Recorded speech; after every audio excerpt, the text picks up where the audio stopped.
Welcome to the warm-up. Hey everybody, I'm Neil Beasley. We are deep into the Texas high school football playoffs. Some teams looking to go even further. Let's get you warmed up.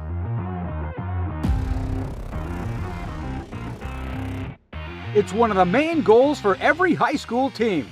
Still practicing at Thanksgiving. Let's preview some of the key regional semifinal games in the lineup. There is an amazing triple header at NRG Stadium this Friday, and it's highlighted by the middle game, North Shore versus Katy. North Shore winners of 3 state titles against the Katy Tigers and their 9 state titles. One of them has to go home before dinner time on Friday night. Kind of hard to imagine, but that's the way the Texas high school playoffs go sometimes. Mustangs easily handled a very tough Ridge Point team last week, which should scare the rest of the state, to be honest. Caleb Bailey is in full playoff mode, making plays with his feet and his arm. He's finding Quanell Farrakhan and Dion DeBlanc with precision. DeAndre Hardiman has been pretty salty on the ground, but that's what Katy likes to take away, that ground attack. So it might be Bailey's arm that helps North Shore advance. For Katy, they were in a dogfight for a half last week against Cy Falls until they scored 28 points in the third quarter and ran away with it. The formula is simple for the Tigers. Run behind that big offensive line until the opponent loads the box, then watch Gunnar Nelson masterfully run the play action for a big gainer in the air. Haven't seen a defense like North Shore yet, but we'll see what the Tigers have in store for them. The winner will face either Fulshear or Atascocita in the regional final. These are 2 top 4 teams in the area, and both are playing great football. Atascocita has shown it can win big or close games. Eagles trailed Pearland at halftime last week. Got 2 big touchdowns in the second half, while the defense pitched a shutout to win it. Defenses may be able to stop Carday Mack and Torrey Blaylock the first time or second time, maybe even the third time, but boy, by that 4th time, might be a home run. Just can't contain that kind of speed for an entire 48 minutes. Meanwhile, Fulshear hasn't had much competition for 9 weeks until they faced Lamar last Friday.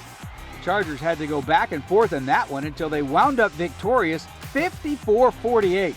This might be exactly what Fulshear needed before heading into a game with Atascocita.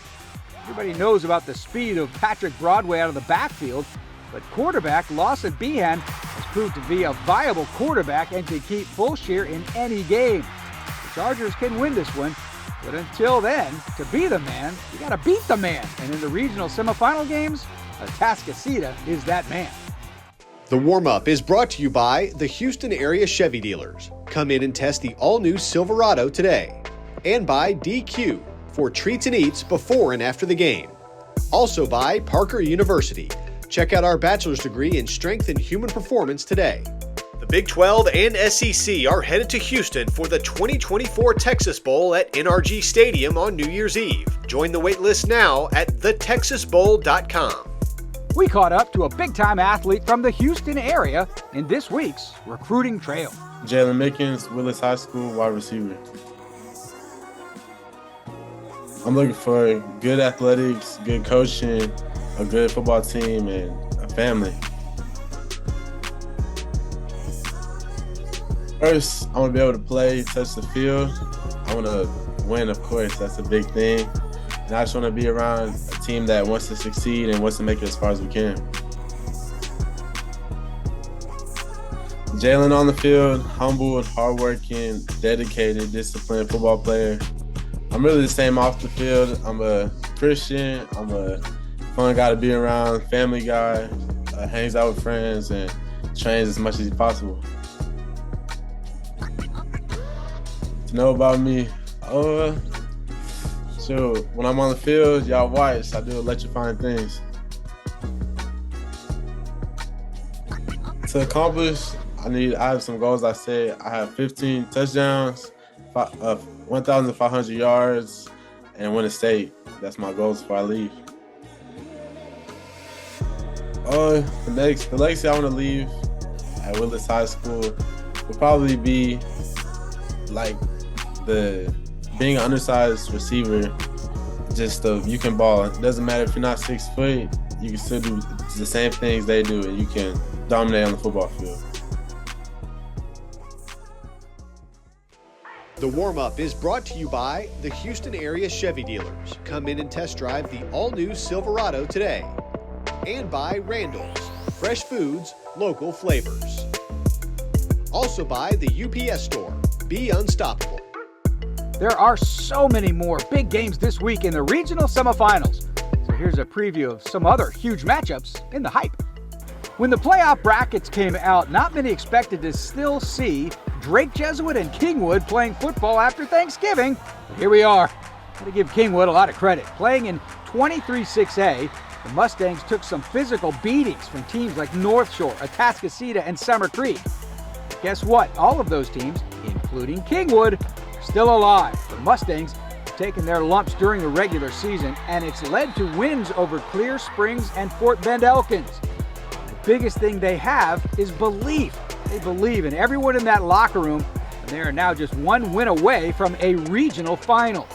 Same can be said for Drake Jesuit. This is their first trip to the third round in school history, and they are not happy with just being here. However, for the Crusaders, it's obvious the reason they are 3 rounds deep, and his name is John Hebert. The junior has 3,365 yards rushing on the year. Let that sink in. That's an average of 280 yards rushing a game. Hebert is having one of the best rushing seasons in Texas high school football history. Can he keep it up for another round? We'll see Friday night at Tomball ISD Stadium.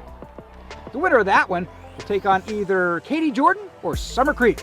Both teams were surprised to see how the 6A Division II Region 3 bracket fell out, as favorites like Hightower and Shadow Creek got bounced in the first round.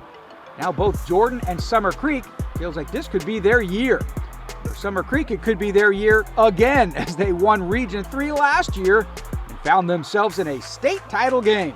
Blake Thomas has been masterful behind center, and the Bulldogs are cruising in the postseason. Katy Jordan, on the other hand, they've had some issues. The Warriors struggled through the first round and let their defense handle business while holding Stratford's high-powered offense to 10 points. The Michigan recruit, Andrew Marsh, is going to have to be the big-time playmaker that he's been all season to help Jordan upset the Bulldogs. Hey, that'll do it for today's show. Thanks for joining us. I hope we got you warmed up for some excellent playoff football this weekend. Have a great Thanksgiving.